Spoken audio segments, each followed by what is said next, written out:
Paano kung magkagusto ang isang magnanakaw sa babaeng naka-witness ng pagnanakaw nila? Is their lives.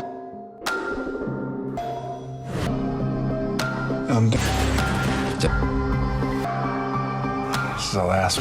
We hit pause after this.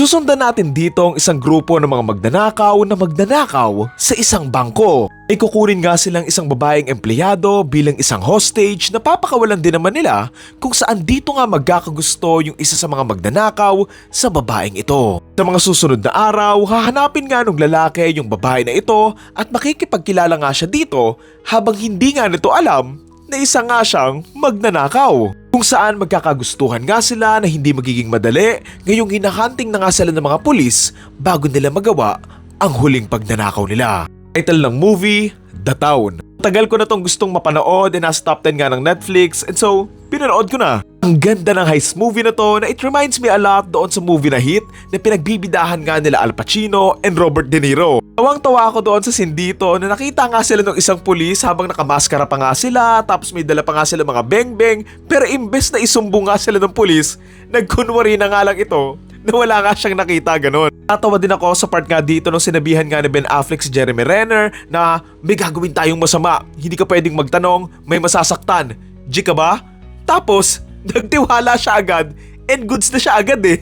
Alam mo kung pinagstay lang talaga ni Ben Affleck tsaka yung babae doon sa apartment kung nasaan nga siya natutulog, edi sana happy ending na eh. Kaso ayun, pinaalis pa niya eh. What I love from this film, hindi lang sila nag-focus doon nga sa pagnanakaw but also may depth yung mga characters and mismong story. Yeah, mga magnanakaw sila na may mga nasasaktan or mga natatakot nga sila ganon, pero makikita mo nga rin may human side din sila na ito na lang siguro yung kinalakihan nila in a way para nga kumita ng pera. Like with Ben Affleck na lumaki nga siya sa ganong environment, sa ganong klaseng tatay, so inevitable na magiging ganon din siya pero still, may goodness pa rin inside of him. Ang goal lang naman din talaga nila is magnakaw nga sa mga malalaking corporations like mga bangko, mga sports stadium, and wala naman silang intensyon na magnakaw sa kapwa nila mahirap and manakit nga ng mga tao. Maliban kay Jeremy Renner ha. Kumbaga maganda yung balance sa pagkapresent nga nila ng mga characters na pinakita nga nila yung masama and mabuting side ng bawat characters eh. And kahit yung sa mga polis diba, alam naman natin ginagawa lang naman nila yung trabaho nila, pero medyo naiinis pa rin talaga tayo sa kanila.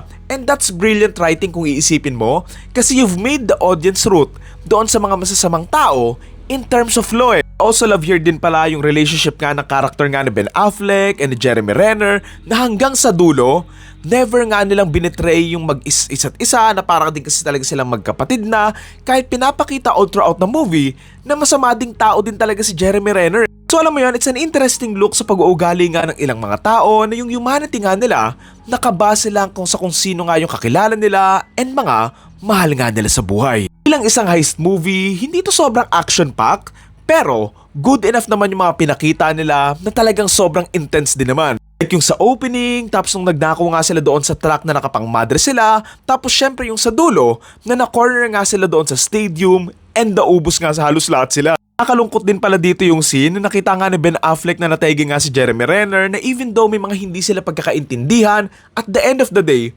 magkasama nga silang lumaki, marami silang pinagsamahan, and hanggang sa dulo, pinagkatiwalaan and pinrotektahan nga nila yung isa't isa. So yun, magandang movie, I love the cinematography, the grittiness, and I love the characters and the writing of this film. And for me, this is one of the best heist movies na napanood ko. Again, ang title ng movie ay The Town and ang torta rating ko for this film ay 8 or 8.5 out of 10.